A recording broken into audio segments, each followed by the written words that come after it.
most famous and best-known UFO case in the world, the UFO crash at Roswell in New Mexico.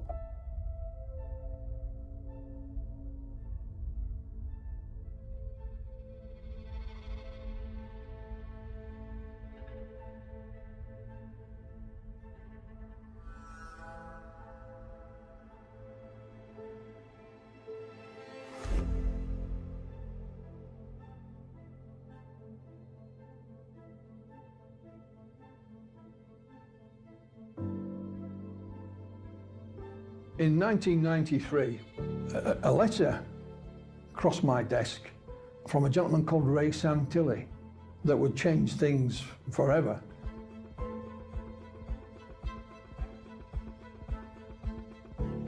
He did go on to mention that he had film of the Roswell UFO crash. Not only did he have some film footage of Roswell, but the actual aliens themselves being dissected, an alien autopsy.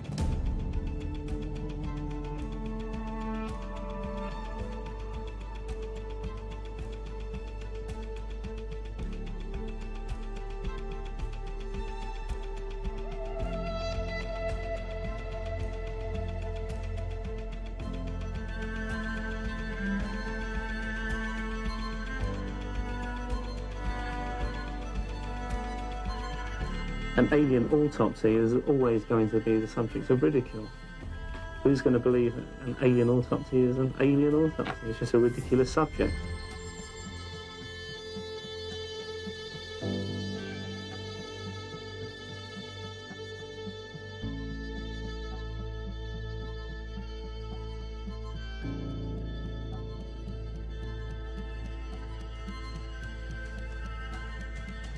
I did get to the bottom of it. It just took me a lot longer than I expected.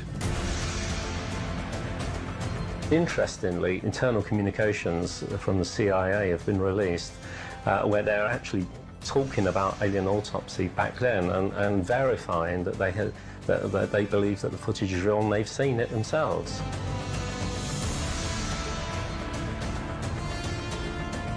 Perhaps in the desert of Roswell, New Mexico, in 1947, we had first contact with beings not of this earth.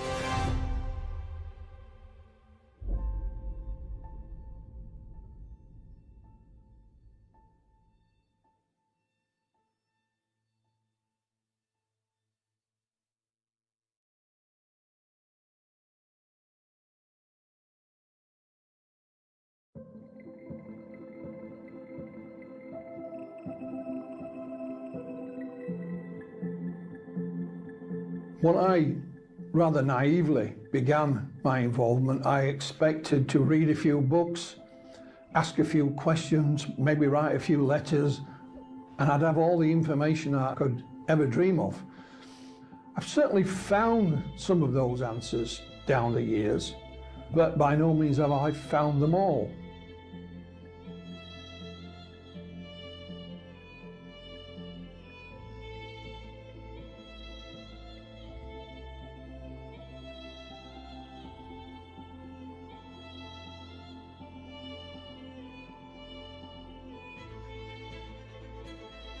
My name is Philip Mantle, and I've been involved in UFO research for 40 years. During that 40 years, you know, I've researched and investigated UFO cases of every description, really. Probably best known for my involvement in the alien autopsy film.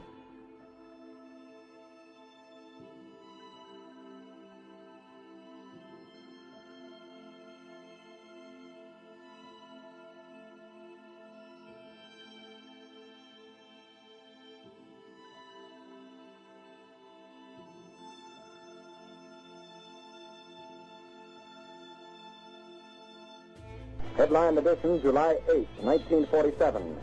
The Army Air Forces has announced that a flying disc has been found and is now in the possession of the Army. The town of Roswell was in the middle of the desert in New Mexico, and its main employer was the Roswell Army Air Force Base that was nearby. And one night in early July, there was a lightning storm. And the next day, on a sheep rancher's property, a chap called Matt Brazel came out to inspect his sheep one day and found this wreckage across his land. The sheep wouldn't go anywhere near it. He'd never seen this type of material before. He didn't have a telephone. He didn't even have electricity on his ranch. So he took some of this material to his neighbour, a lady by the name of Loretta Proctor at a nearby ranch. And she advised him to take it into the town. She said it might be something to do with the military. So he waited a few days until he had to go into town for something, and he gathered some of this material up and took it to the sheriff. And that was Sheriff George Wilcox. Again, Sheriff Wilcox had never seen anything like it, so we put in a phone call to the Roswell Army Air Force, which seemed the obvious thing for him to do.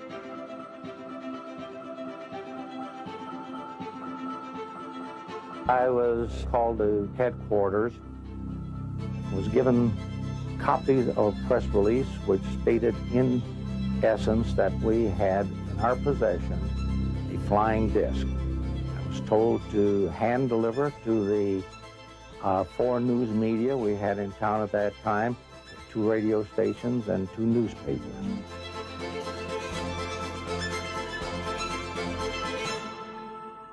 That, of course, then went out on the wire service, the local radio covered it, and the story shot around the world. You know, the sheriff did say we're getting phone calls from, all 4 corners of the globe. So that's how we got to know about it, not through any unofficial statement, but from an official press release.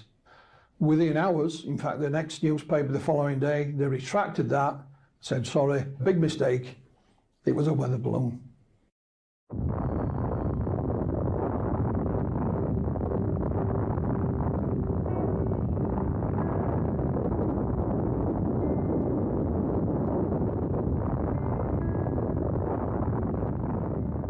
The Roswell Army Air Force housed what is known as the 509th Bomb Group, and they were the only atomic bomb wing in the world. It was the 509th, for example, that dropped the atomic bombs on Japan to end the Second World War. So this wasn't some little, air base stuck out in the middle of nowhere. It was a very important installation. It was a very different world than we have here today. There was very real fear that the US and the Soviet Union were heading for war, and that war would be a nuclear war. So there was still a great respect for officialdom, certainly in the military. Both the US and the USSR in opposite direction were keeping tabs on each other. We know that the atomic bomb was designed and invented in the United States. However, the secrets were leaked to the Soviets, so they did have atomic bombs, and the US were keeping a close eye on them the best they could. So tensions were very real in 1947, and there were many that suspected that war could well be imminent. Primarily, if the military said something was so-and-so, then you'd probably believe them. A lot of people in the town may have even served in the military at one point. The town depended on the airbase for its living during those days. Certainly did have an effect.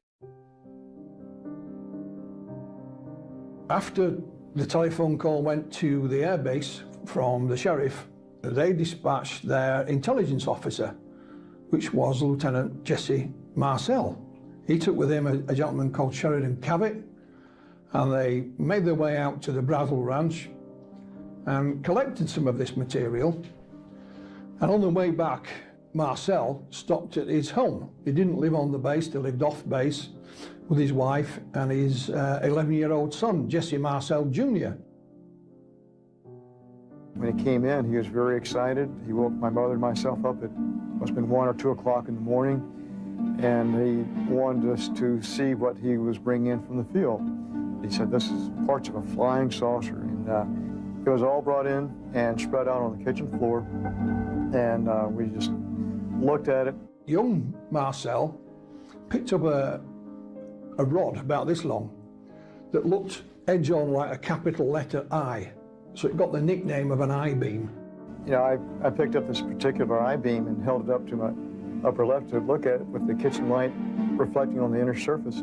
And that's when I saw the writing or the symbols of some sort. I thought at first, this is hieroglyphics or some kind of writing like that. It certainly looked alien to me. And his father said, son, you may be the first person to ever see writing from another world. He gathered the stuff up and took it back to the base. There are some people, even today, who say, well, you know, the military did make a mistake, and it was indeed simply a balloon, but attached to a secret project. Hence, you know, the reason for keeping it quiet. You go back to Major Marcel himself. They used to release weather balloons twice a day from the Air Force Base. He'd been trained in how to do this. He knew what a weather balloon looked like. And he said, that material that I posed for in his office was a weather balloon, but that wasn't the material that I picked up that day on the ranch. He claimed that there'd been a switch, and he was told to keep quiet and say nothing. Why the cover-up was put into place is still hotly debated. But you have to remember, this is just after the Second World War, so people were used to keeping secrets, and the nature of the airbase itself, it was a nuclear facility. So, you know, secrets were part of everyday routine.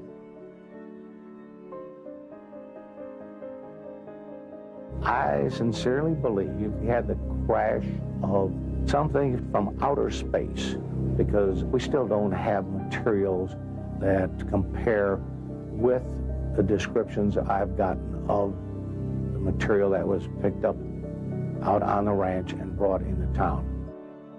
He couldn't figure this out. There were some other bits and pieces, the likes of which he'd never seen before. This was the puzzling thing. They had seen weather balloons and things of that nature, but nothing like this at all. I think at last count, I had spoken to around 4 dozen people who handled various aspects of the debris. The most dramatic is the foil-like material that you could wad up in a ball and let it go and it would unfold itself. Matt Brazel, like Sheriff Wilcox and others, claimed that some of this material was almost looked like tin foil. But it was very light, and when you rolled it up or crushed it in your hand and then let go again, it would immediately unfurl and go back to its original shape without any creases or bends or dints. And it got the nickname of memory metal. They tried to burn it and they couldn't burn it. It wouldn't catch on fire, and they took out their pocket knives and they tried to cut it and they couldn't cut it. And I guess they all had their chance to play with it for a while, and it was laying on the table, so I reached over and picked it up. And I played for it probably about 5 minutes. When you would wad it up in your hand, you couldn't feel it in your hand.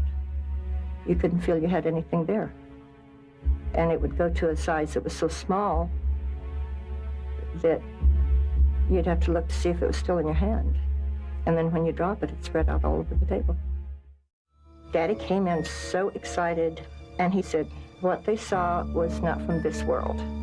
There were 2 bodies that were laying on the ground outside of this craft, and that there was one, what he called little person. And he said there's one little person that was walking around, and he said they were still alive. And he said that the other 2 were dead, and that this one that was alive was very sad. My dad would not have gotten excited over a weather balloon. He was not easily excitable, and this is the most thrilled I'd ever seen him in my life. He thought that was the most fantastic thing in the world. When you go back to Roswell and look at the various eyewitnesses, not many of them stepped forward at that time in 1947, simply because there was no avenue for them to do so. It wasn't until some years later, when in the late 1970s, nuclear physicist and UFO researcher Stanton Friedman met Colonel Marcel. He was in retirement now, and he was introduced to him by a TV station who knew about his story. Then the word got out. Roswell became news. He was featured in television and newspapers and so on. And it's only when that happened then other people who were there at the time stepped forward. Some went on the record, others, in confidence. Some were also found by UFO researchers. They'd look who was serving in the military at the airbase at that time and were able to track them down and find them. So many of the airmen and civilian witnesses as well went on the record. So the investigation to Roswell started in earnest in the late 1970s and it's still ongoing even today. There's been lots of first-hand witnesses from the military go on the record. Even young Marcel himself, he became a doctor, a medical doctor and a flight surgeon, served in the military himself. He's gone on the record, wrote his own book about it, spoke at conferences. Sadly, he's no longer with us. So a lot of the people who were there, either first or second hand, stepped forward.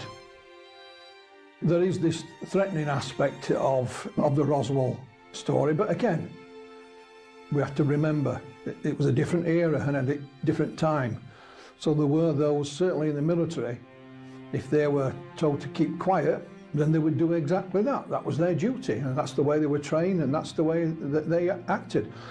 A number of the military witnesses didn't go on the record for a long time, perhaps when they were in the twilight of their own life.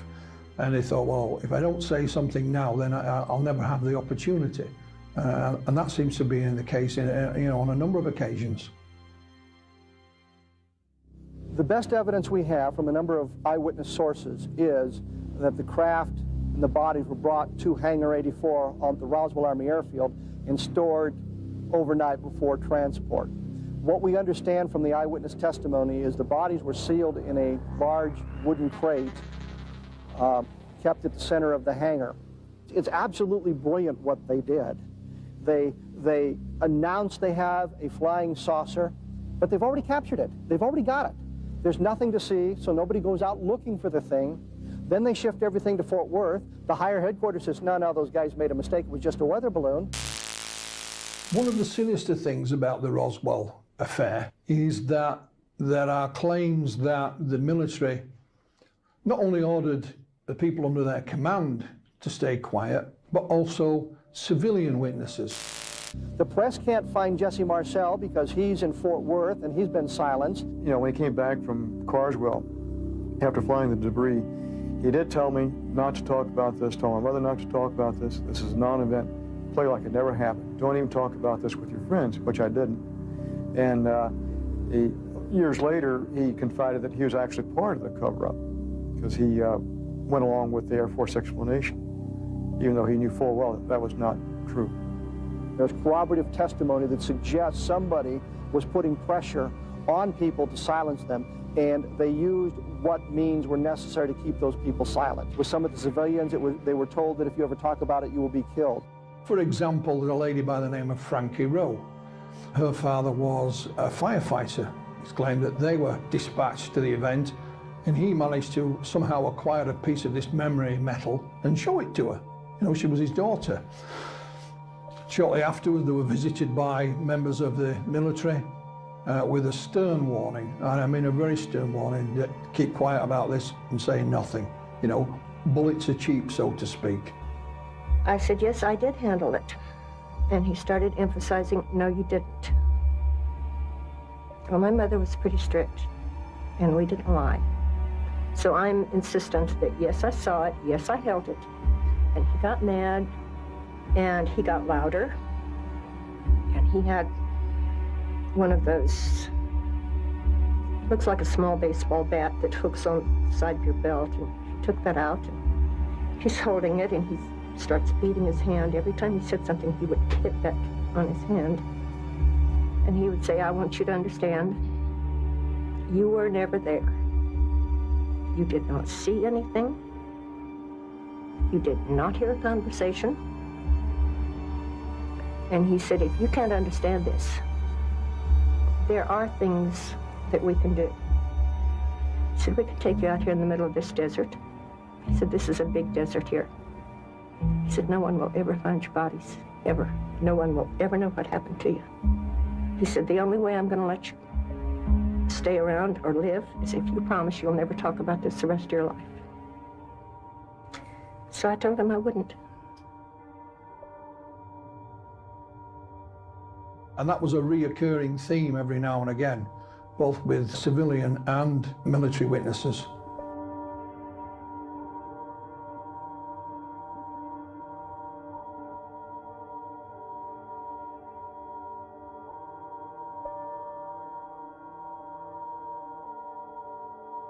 The wreckage at the time, and it even says this in the newspaper cuttings, was flown to Wright Field, as it was called then. It's now called Wright-Patterson Air Force Base, still in operation, and it's claimed that that is where the wreckage and possibly even the bodies were studied, officially studied. And it was in a mythical, almost mythical hangar, given the number of Hangar 18. There are those that claim that when the wreckage was studied at Wright-Patterson Air Force Base, it was drip-fed secretly into civilian research programs, and that it may have helped the technology for the space race, for example. Good Lord, ride all the way. Keep Godspeed, John Glenn.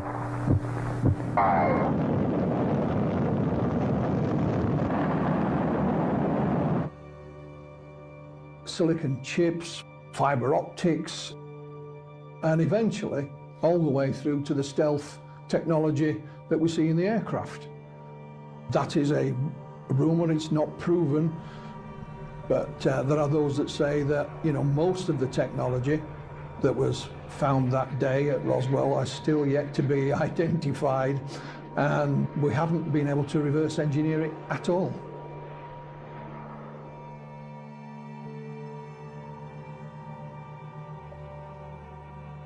The story got a new lease of life, certainly in the 1980s. Stanton Friedman, sadly no longer with us, but he was the main civilian researcher of the Roswell incident. And he had no doubt whatsoever that this was a crash of a vehicle that was not of this earth, and that a cover-up was put in place almost immediately, one that is still intact today. And I think it was Stanton who coined the phrase the cosmic Watergate. So he had no doubt that A, it was an alien vehicle, and B, there's a cover-up. How about the analysis of the materials? How about the autopsy reports? How about the eyewitness testimony from those who stood guard, those who carried it, those who tested at various government labs? There ought to be a ton of other paper. Stanton was a diligent researcher, and he would track down and interview witnesses to the event. He was also one of those that would be quite happy to spend days researching through government archives to find documentation of one form or another.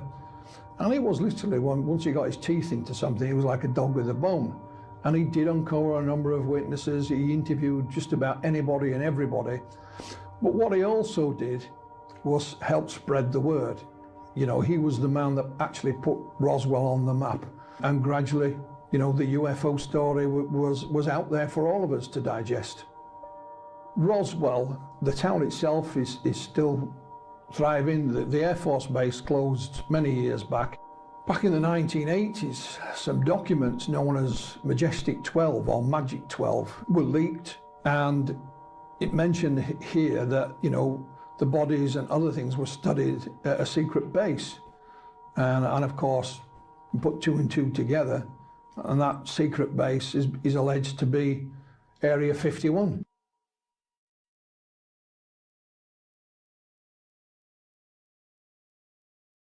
I was the press officer for the British UFO Research Association.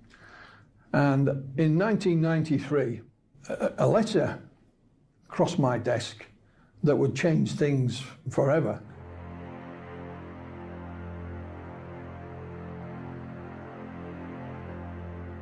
And it was a letter from the Merlin Group in London, from a gentleman called Ray Santilli. After the initial letter, we corresponded some more, and I spoke to Ray Santilli on the telephone. It was quite apparent he knew very little about the UFO subject. So I arranged to meet Ray Santilli in London, obviously a businessman. Music was his main area of business. He obviously knew about that. However, he did go on to mention that he had film of the Roswell UFO crash. Not only did he have some film footage of Roswell, but the actual aliens themselves being dissected, an alien autopsy.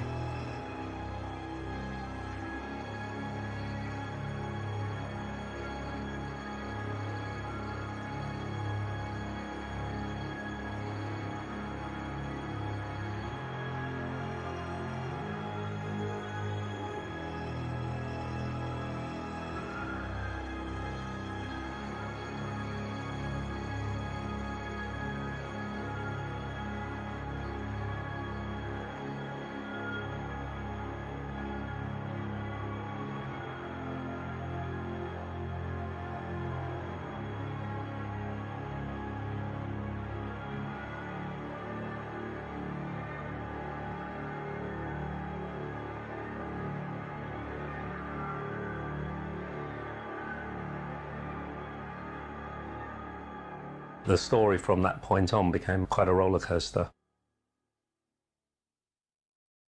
At the time, you know, I didn't look upon it as being anything other than just a film. You have to ask yourself, okay, we have a film.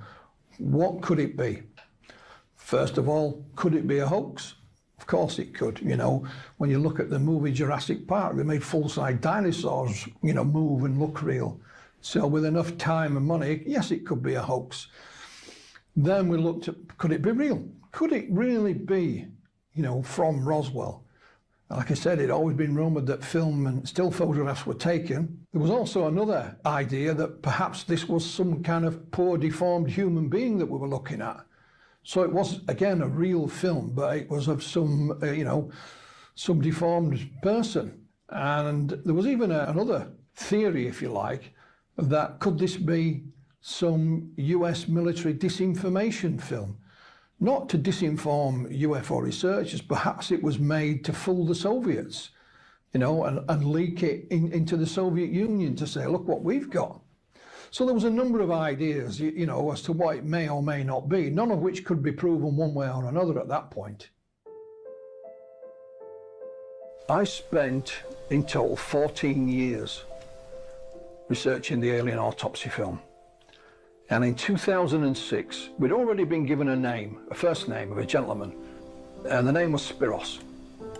I knew the film was a fake, I just couldn't prove it. I had a few missing pieces. A colleague of mine called Russell Callahan had a phone call from a gentleman called Spiros Malaris.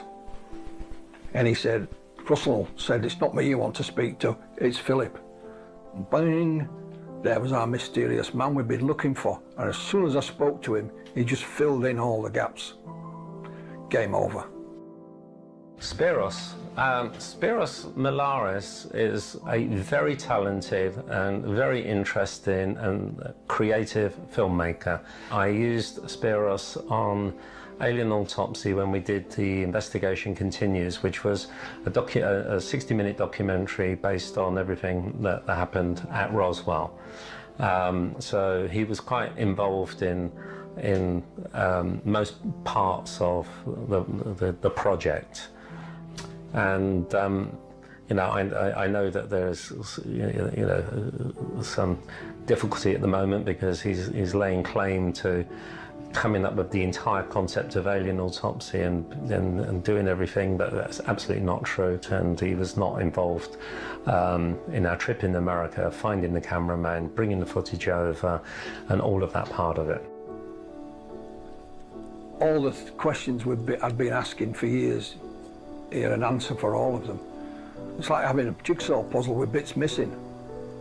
And you had a good idea what the jigsaw was, and once you got the missing parts, that was it. Finished.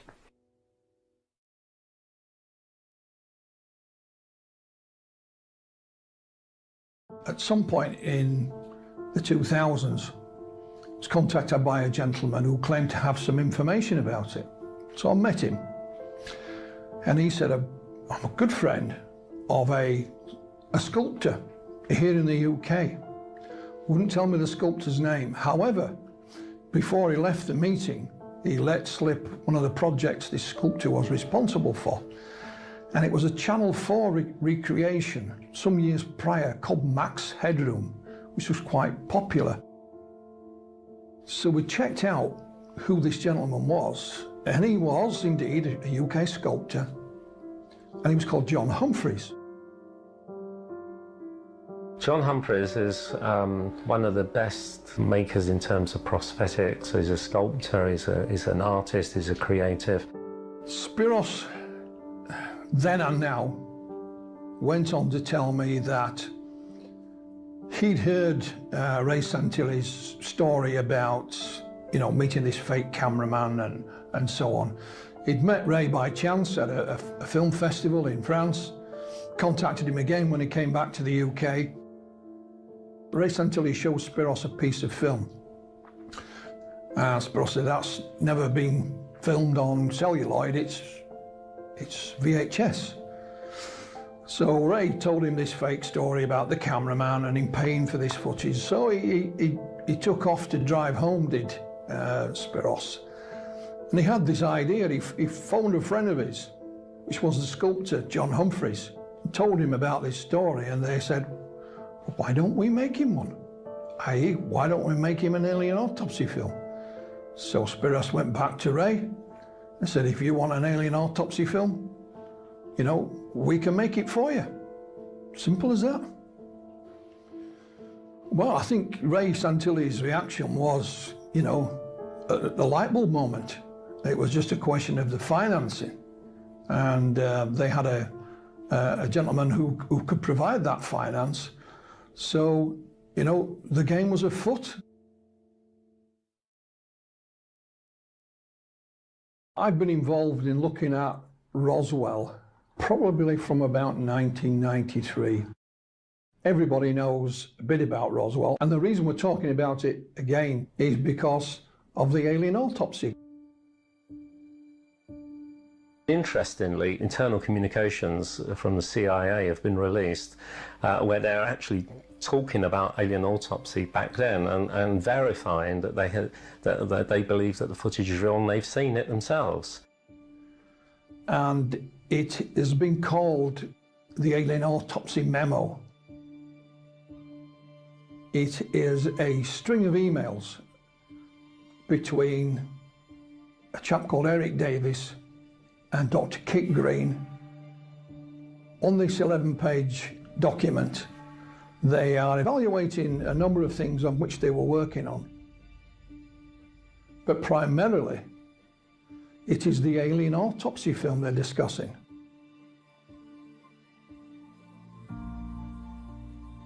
It's addressed to US billionaire Bob Bigelow, who used to run an organization called the National Institute for Discovery Science, NIDS, and he employed a number of scientists to study UFOs. One of those scientists is Dr. Kit Green. Kit Green formerly worked for the CIA. This email list is clarifying statements made by Kit Green concerning the alien autopsy film. It's dated 2001.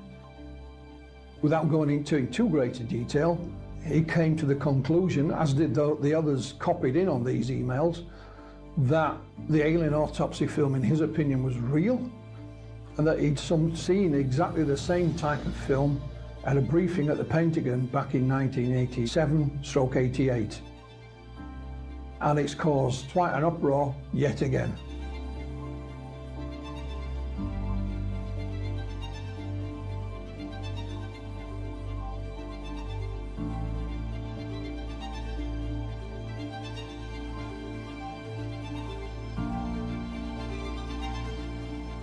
When you look at the consensus of UFO researchers around the world when it comes to these documents, and it's like, oh no, not the alien autopsy again. I thought we'd done that. I thought we'd proved it's a fake.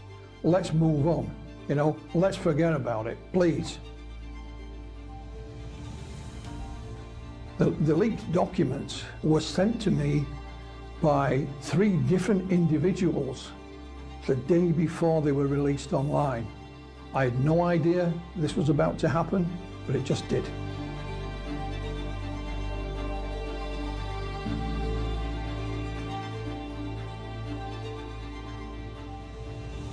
It is believed it has come from an archive of a well-known gentleman who had passed away.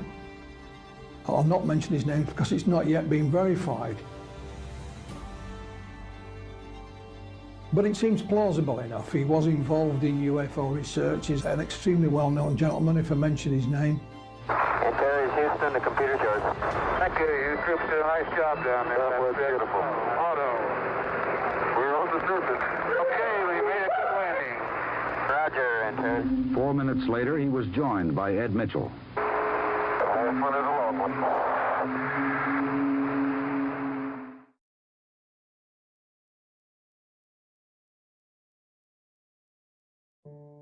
There's a number of people who are copied in on this email, and one of those who was copied in, I emailed them and asked them if the documents in question were authentic, and he said, off the record, Philip, yes, they are.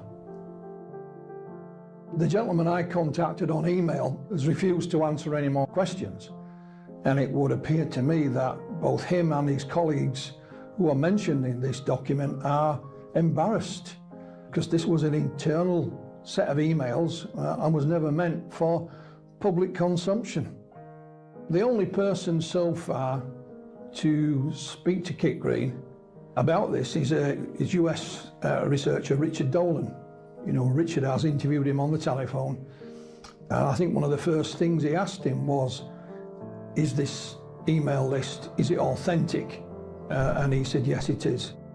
Another chap who worked for Robert Bigelow was a chap called Colm Kelleher. And he contacted me and he asked me to speak with Ray Santilli for him.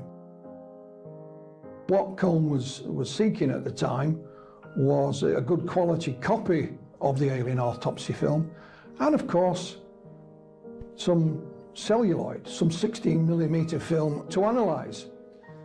So I did like I'd done many times before, put him in touch with Santilli and left them to it. The main gentleman mentioned in these documents who was commenting on the alien autopsy film is a gentleman called Christopher Kit Green. Everyone knows him as Kit Green. He's an MD, he's a PhD, and still practices medicine even now in the United States. Dr. Green, at one point, was employed by the CIA, worked on a number of projects for them in a variety of capacities. So he's a highly intelligent gentleman and one that's very well qualified as well. He claims that the briefing he was given in 1988/87 was specifically about the alien autopsy.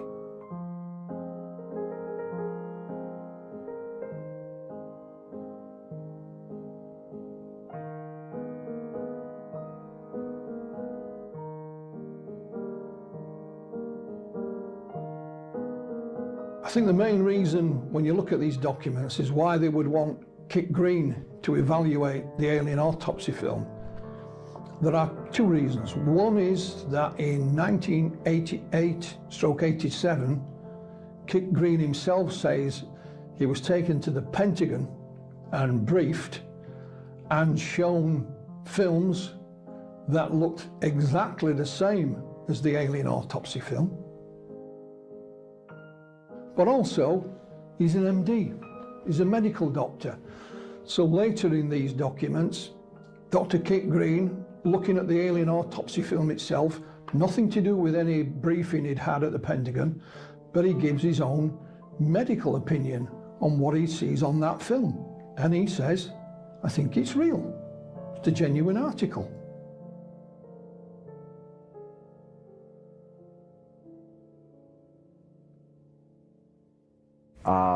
Field of expertise do these people have dealing with anatomies of alien beings?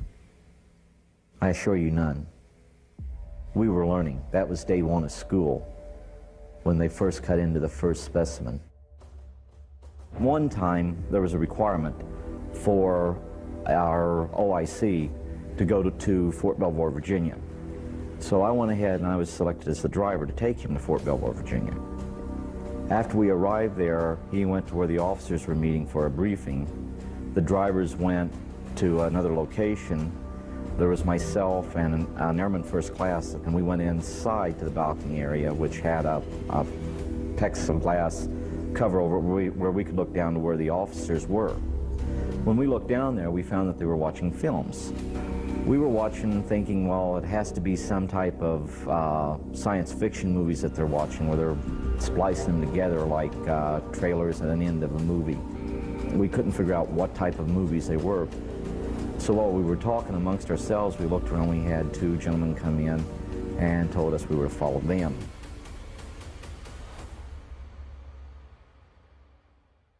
The airman and myself thought we were in trouble because we'd seen all these officers being brought together with taxpayers' money, watching what we perceived to be little clips from science fiction movies.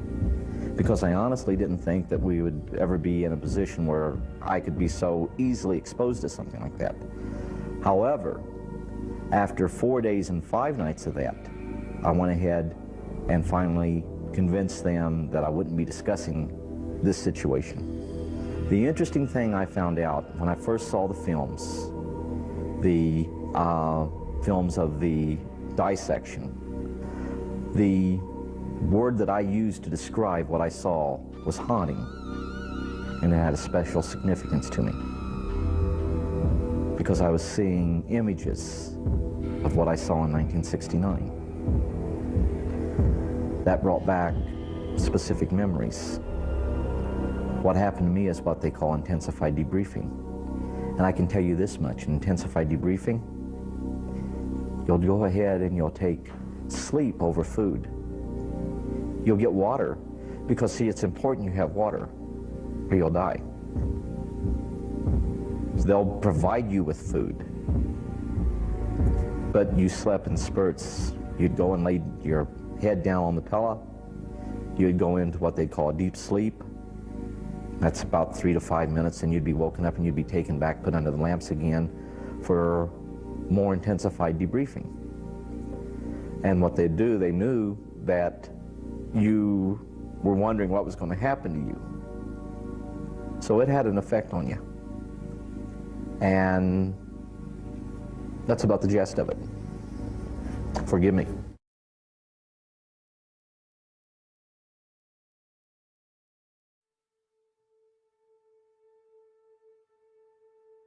Is Kit Green saying that the things he saw in the 1980s were similar or the same as the being in the 1995 Santilli film?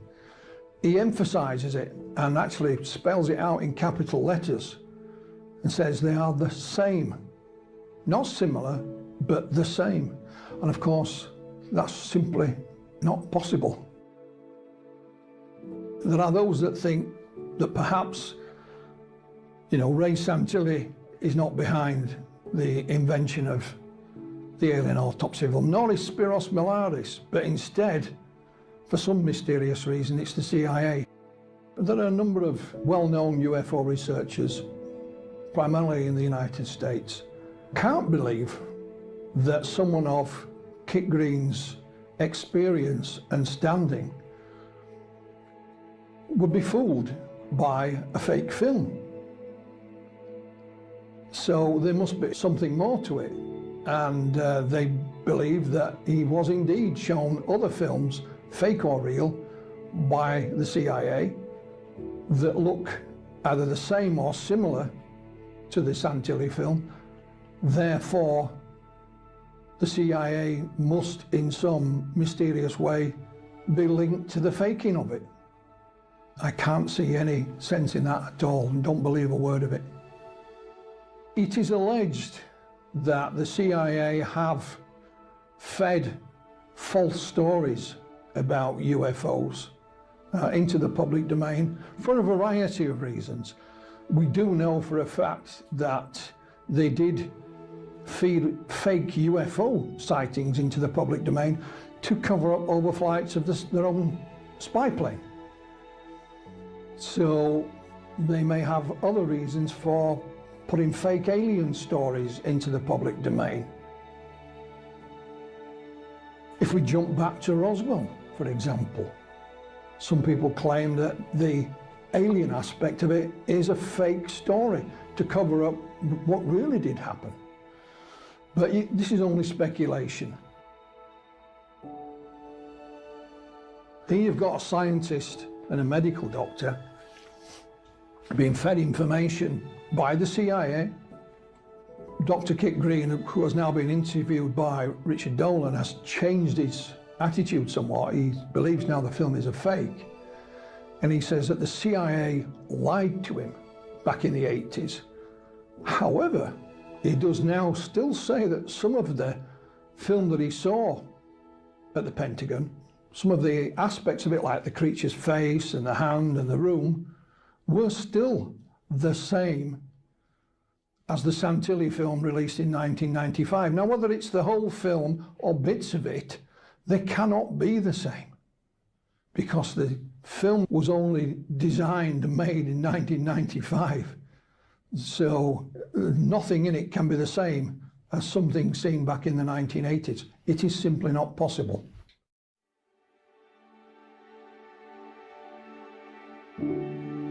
When Kit Green does his evaluation, he notices a few small mistakes in the medical procedure, but then he has an explanation of why these mistakes may have been made, because it was back in 1947. They didn't do things the same then as they do now, and so it was the military, and they had different ways of doing things. He speculates that if any tissue samples were taken, they would go to the Walter Reed Institution, which of course is based at Wright-Patterson Air Force Base, which we have mentioned before, and its links with UFO research. Although he's only speculating, he doesn't know this for sure, it's just pure speculation at that point. When you look at Dr. Kit Green's evaluation of the alien autopsy film, he doesn't get anything right, and you think to yourself, is he looking at the same film as me? Because he mentions various medical items in it which you can't see. They're just not there. So it does make you wonder how he's come to these conclusions. I've tried to get in touch with Mr. Green to ask him a few questions. The first one I would ask is, how did a man of your reputation and experience come to be fooled by this fake film? That would be my first question. But unfortunately, I've not had that chance yet.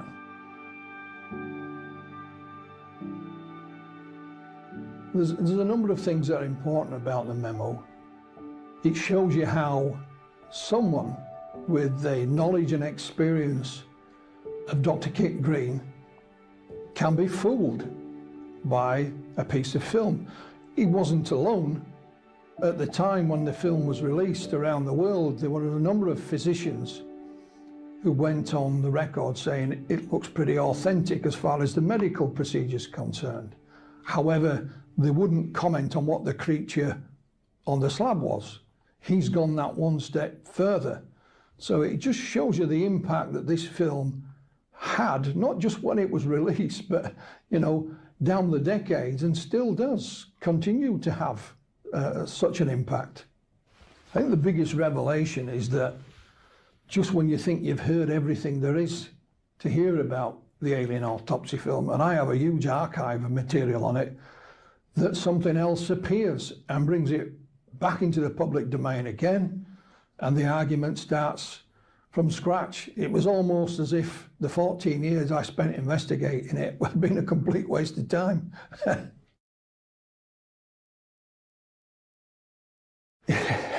What is amazing is that Ray Santilli had been quiet for quite a while, but once this email document leaked, he was back on social media saying I always knew that there were documents somewhere that would prove that what I'd been saying was correct all along. He's even done a couple of interviews on a couple of podcasts, still saying, I told you I had real film, I told you there was a mysterious cameraman. Well, you know, these documents don't prove anything, but he's using it to the best effect. The Army Air Forces has announced that a flying disc has been found and is now in the possession of the Army. Army officers say the missile, found sometime last week, has been inspected at Roswell, New Mexico, and sent to Wright Field, Ohio, for further inspection. It's the one case that will not die. It is claimed that not only a UFO crashed, but there were dead alien bodies. It's rumoured that perhaps one of those creatures on board did survive for a short period of time. It's the case that will not die. It is shrouded in mystery. And even now, all those that were at Roswell or saw something around the time have all passed away. However, information still comes to light. It's lying in somebody's files or in a cupboard or, you know, in the attic in a box. You know, just when you think you've heard everything there is to know about Roswell, something pops up and bites you on the backside. It really does.